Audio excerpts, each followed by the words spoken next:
É muito fastidioso que a hora que você dirigir uma carta para o presidente da comissão fijo, me querer tá bom toque para mim por elaborar brevemente com a situação da hincada em outro.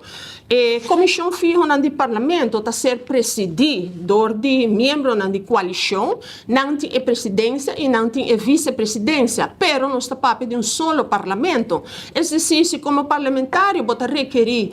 botar certa informação necessária, que botar mestre de dia passina, por hasi botar bona forma mais diligente possível, botar coi uma postura, uma posição proativa e botar dirigir uma carta ao presidente em questão. Então, se nós quer papel de efetividade do parlamento, nós temos direito à comunicação. Por exemplo,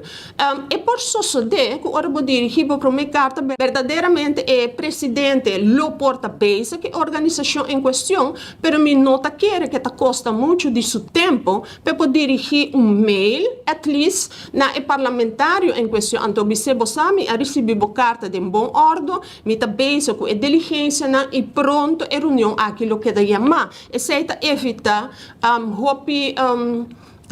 trabalho adicional e innecessário, porque no final do dia, a organização que está bem da comissão fijo não está para informar oposição só, em caso aqui de minha pessoa, sino nós todos a oportunidade para nós adquirir informação necessária que no final do dia ajuda nós a fazer nosso trabalho de uma maneira mais responsável e mais diligente. No meu caso, me tenho que bisabo, se me bisabo que me dirigir, seja pergunta não por escrito ou petição para reunião com a comissão fijo, por escrito,